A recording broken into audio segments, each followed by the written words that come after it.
આલુ મસાલો બનાવવાની ઝંઝટ વગર આજે મારા મમ્મી બ્રેડ પકોડા બનાવશે. ઇઝી ને આસાન રીતે બનાવશું ને મમ્મી આપણે? હા,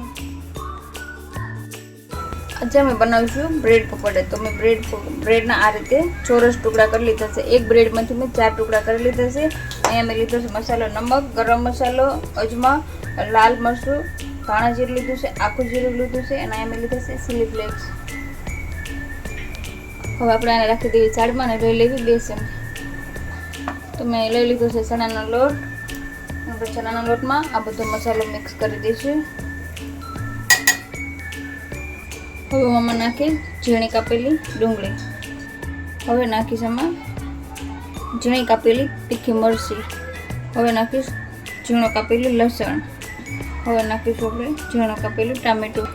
તો આપણે બધું મિક્સ કરી લઈશું અને આપણે થોડું પાણી રેડતા જઈશું. હવે આમાં થોડું પાણી નાખીને પકોડાનો લોટ તૈયાર કરી લઈ. જો તમે અહીંયા હવે પકોડાનો લોટ ઓગાળીને તૈયાર કરી લીધો છે. આપણે પકોડા બનાવી લઈશું.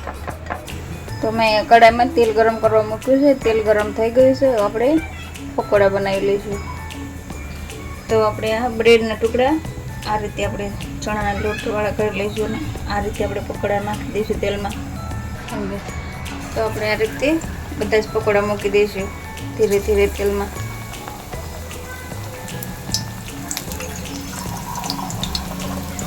તો આપણે તેલ અહીંયા સરસ ગરમ થઈ ગયું છે એટલે આપણે પકોડા બનતા વાર નહીં લાગે. હવે આપણે પકોડાને આ રીતે પલટાવી લઈશું.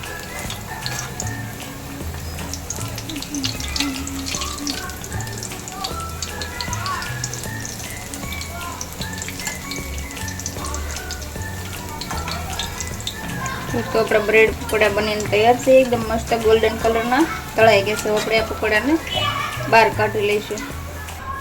હવે આપણે બીજી વાર પણ આ જ રીતે પકોડા મૂકી દઈશું.